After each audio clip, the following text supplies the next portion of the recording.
I'm Lindsey, and this is our designer series where we are featuring designers that we work with. Today I'm here with Raphael Gomes, who is a wonderful client, has been for a long time. Very happy to have you on. Would you like to introduce yourself? Thank you. I'm Raphael Gomes of Raphael Gomes Interiors. Welcome to my studio. Welcome to my office. It is such a pleasure to always have you here. Nice to see you again. How would you describe your design aesthetic, and what is it that inspires you in design? So I would say that our design aesthetic is something that is transcendent of time. I hope that the designs we create today will be long lasting and have that everlasting feel. I always aim to create these beautiful spaces that people keep walking into year after year and still keep falling in love with. Mm-hmm. I aim to create beautiful spaces that even when people go to, say, move on to their next home, they're upgrading, they're changing their lifestyle, they're downgrading to a condo, whatever the case may be, that even when they go to sell their homes, they still have a beautiful home that people still come into and they're wowed by it. Who inspires you? I think a lot of my inspiration comes from travel.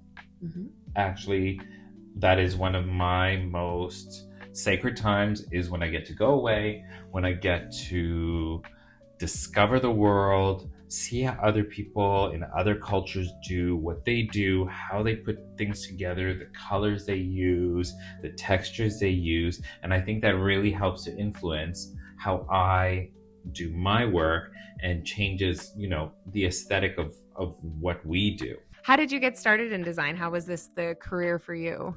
I always knew from day one, from a little kid, mm-hmm. that I was going to be the elicitor of taste. And I was going to tell you what not to put into your house. Mm-hmm. And I knew this since I was, 6 years old. I was moving furniture around the house. My mother was always like, "What are you doing?" I was rearranging my bedroom. And then it just progressed. And then here we are. I'm designing big, beautiful mansions and creating beautiful spaces and telling people what they should and shouldn't put in their house. So does your mom let you design her house now that you're all grown up? Or She just sent me pictures of some kitchen chairs today, asking me if they were okay for her house. Amazing. If you had to pick your top 3 important things that you pay attention to on a job. Electrical placement of light fixtures, hot lights, outlets, and switches. Yes. Electrical placement is primo to me. Mm-hmm. Joint lines in tiles and how tight the joint lines are. Keeping everything clean and keeping everything tight.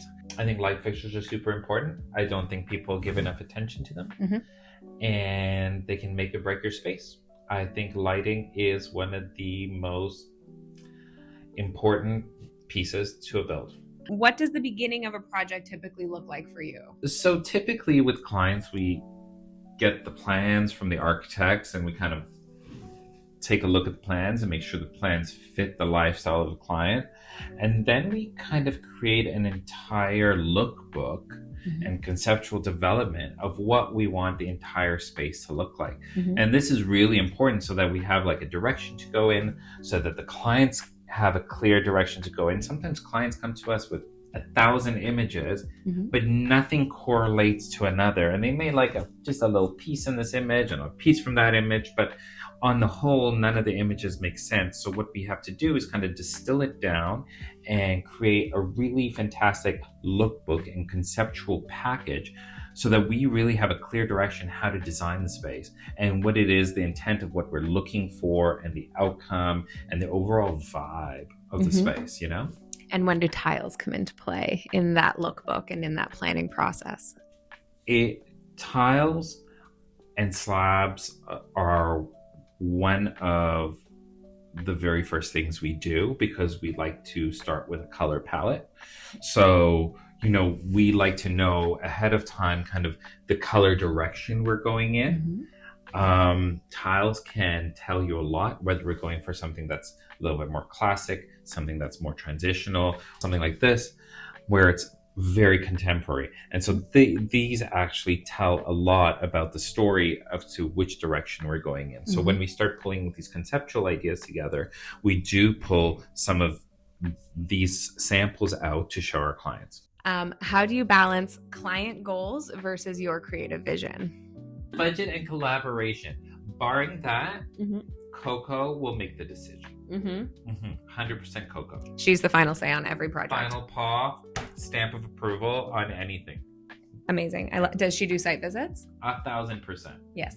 She has her own heart. It's actually mandatory. Yeah. Talk to us about a project where you used our tiles and what that contributed to the project. So we just completed a project down in the annex. A beautiful red brick Victorian home, but the clients were looking for something that had old world, new world flair to it. So we actually brought in some really cool product from you guys. So we did like really modern master bathrooms with this alive ice on the walls, the ridge, and alive ice on the floors. And so this was like a very modern master bathroom.